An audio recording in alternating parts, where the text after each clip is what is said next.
Hello everyone, my name is Ashlea Goodridge and I'm currently a pre-service teacher studying at the University of Canberra. Welcome to my TED Talk.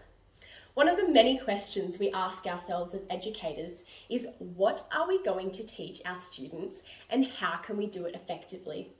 Not only do we need to make sure that we're thinking of how to teach our students in engaging and meaningful ways, but we also need to make sure our learners' needs are being met.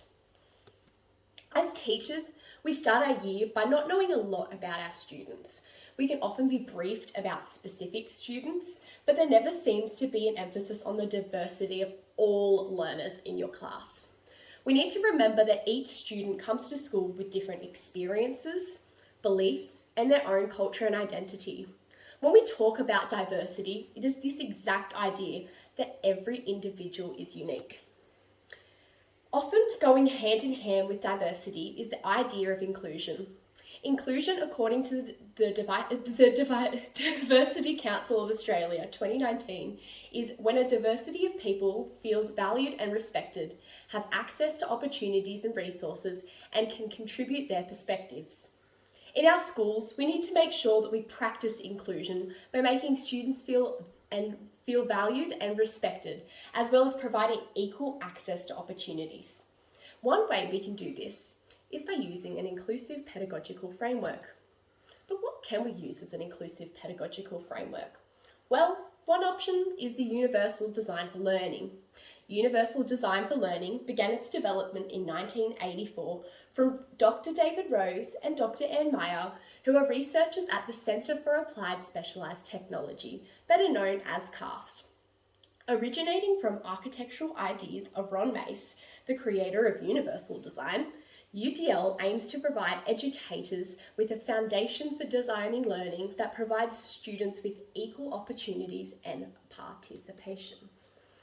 UDL has explicit links to evidence-based research in the field of neuroscience, learning sciences, and cognitive psychology, as well as a range of other concepts.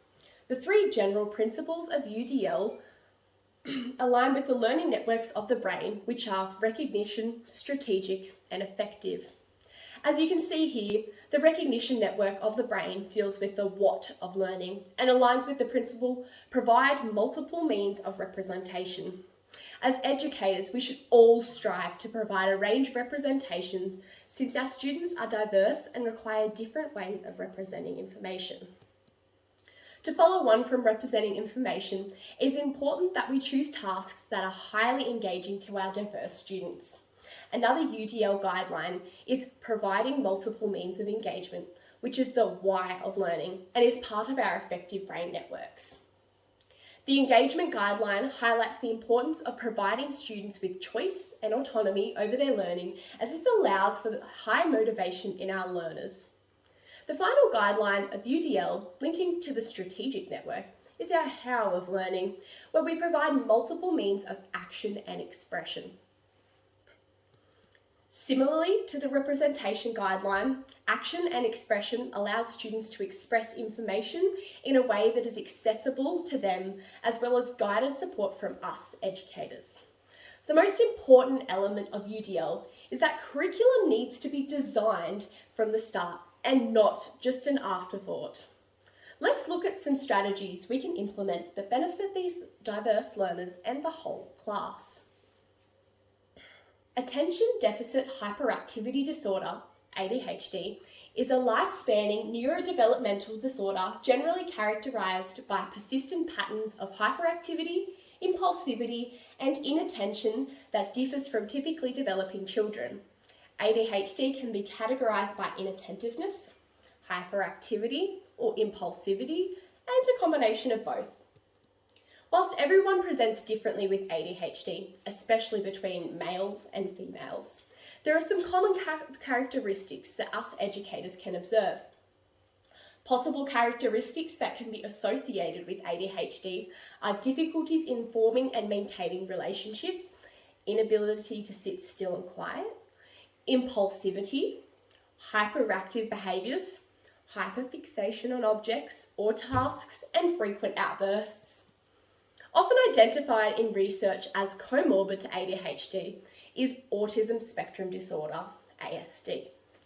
Autism is a life-spanning neurodevelopmental disorder that is characterized by social interaction difficulties, restrictive and repetitive behaviors, and atypical communication.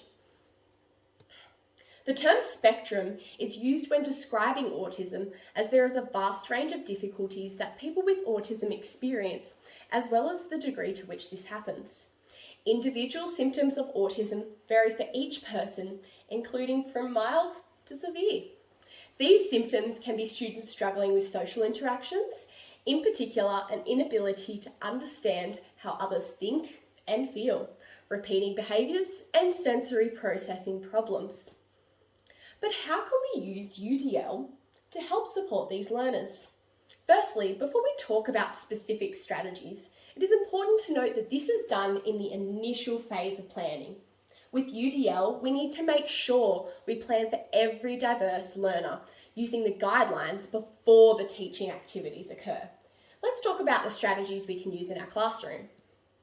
Incorporating kinesthetics provides ADHD students with a form of active engagement in lessons and is a strategy that is effective for all students. Since children with ADHD typically have a greater preference of doing physical activity, it is important to try and incorporate this into your lessons, as it allows students to release their energy. Studies have shown that physical activity in learning activities improves a mindset and has significant influence on the motor skills and executive functions among children with ADHD. Planning activities that involve movement allows for multiple means of action and expression to occur and has explicit links with checkpoint 4.1. Vary the methods for response and navigation from the UDL guidelines. Contrastingly, mindfulness exercises are another highly useful strategy for all learners.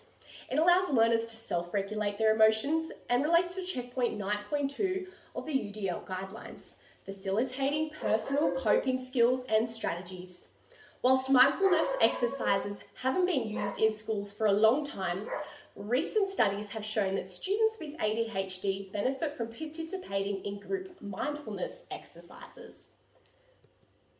Group mindfulness exercises can be done by getting students to listen closely to their breathing or playing relaxing music where you can slowly increase the duration each time.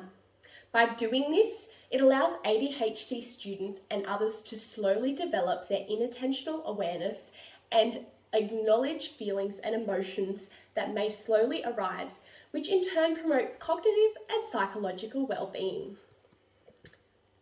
Establishing routines and schedules in the classroom is an effective strategy to support all learners.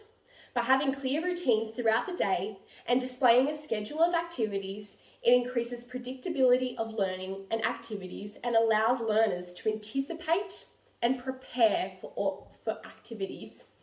Students with autism often have repeated behaviours, so having routines enables the students to feel comfortable and actively engage in their learning.